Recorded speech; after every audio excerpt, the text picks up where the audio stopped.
I'm Roger Baker, Executive Director of the Stratfor Center for Applied Geopolitics at RANE, a global center of excellence for geopolitical intelligence and analysis. Learn how you can put geopolitics to work for your organization at ranenetwork.com.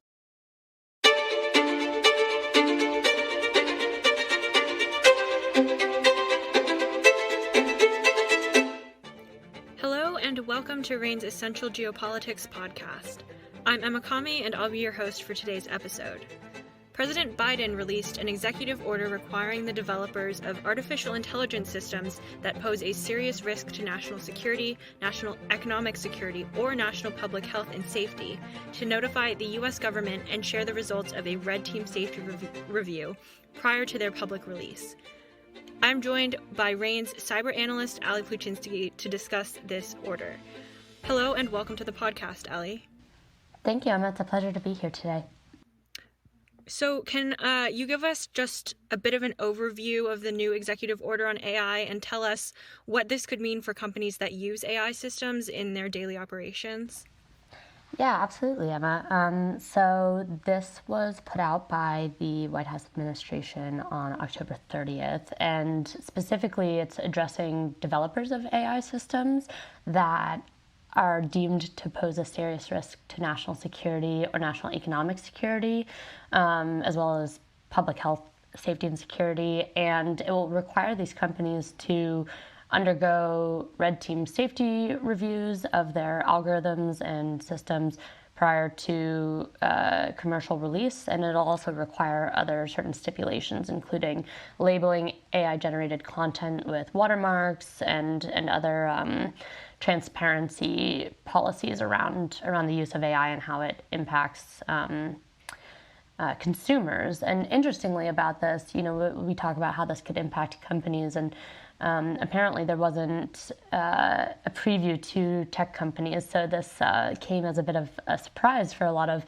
tech companies, and it's not clear yet how precisely they may respond to the new directives. It's certainly likely to see some pushback because we've already seen these companies try and push for a certain level of autonomy to ensure that innovation in this AI space isn't stymied, while of course also respecting the fact that a lot of governments are attempting to ensure that AI advancements are being pursued in a way that limits harm to individuals, whether it's consumers or just average individuals. So I think in the short term, this is one of the first initiatives that we're seeing. This is an executive order, so this isn't coming through the legislative branch, but I think that this is only the beginning of where we'll see more and more rail guards and requirements put in around how AI can be used.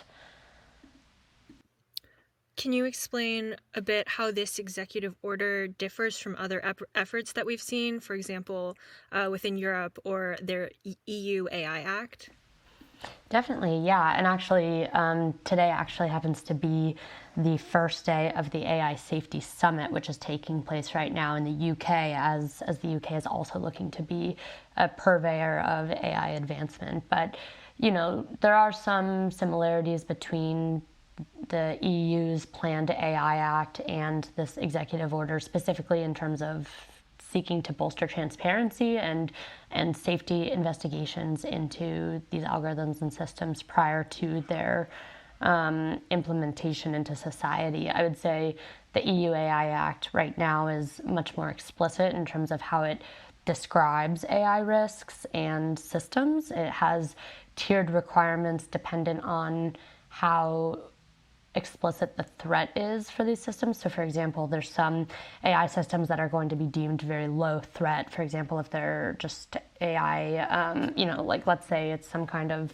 filtering algorithm for emails, that's obviously, there's not a lot of threat impact. Whereas AI algorithms that are being used, for example, for decision-making processes, whether it's in hiring or higher education or any other kind of workplace activity that could have an adverse impact on individuals, those systems and algorithms are going to be deemed much higher risk, and therefore they're going to have much more explicit guardrails put into them. And I think that overall is the difference that we're seeing right now between the European Union and the United States, is this degree of specificity and explicit explicitly addressing these risks. I think that the EU is certainly ahead, and we've already seen the EU be ahead in a lot of other areas of legislative frameworks, including the GDPR, which is Europe's data privacy framework, and the United States, of course, has no federal privacy framework still. So the European Union is definitely a little bit ahead of the United States in general when it comes to this, but I think that the EU AI Act will continue to be refined until it's implemented, and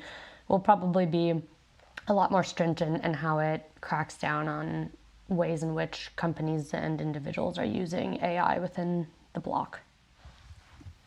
Interesting. So, given those differences, is this executive order consistent with other recent U.S. government efforts to regulate AI in commercial use cases?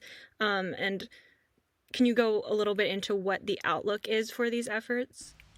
Yeah, definitely. I think right now, over the course of the Biden administration, you've seen some very concerted efforts to address not only AI, but a lot of these emerging technologies and these areas of the digital space that are becoming increasingly a part of daily life. The Biden administration in general has taken on data privacy and cyber, I would say, to a more serious, has addressed it more seriously than past administrations. And of course, this was also in tandem with the fact that technology, and after the AI boom from ChatGPT in November 2022, it's obviously much more relevant now. But the Biden administration has outlined its readiness and plans to regulate data privacy more stringently and the use cases of AI. Actually, today, Kamala Harris spoke at this AI Safety Summit in the UK and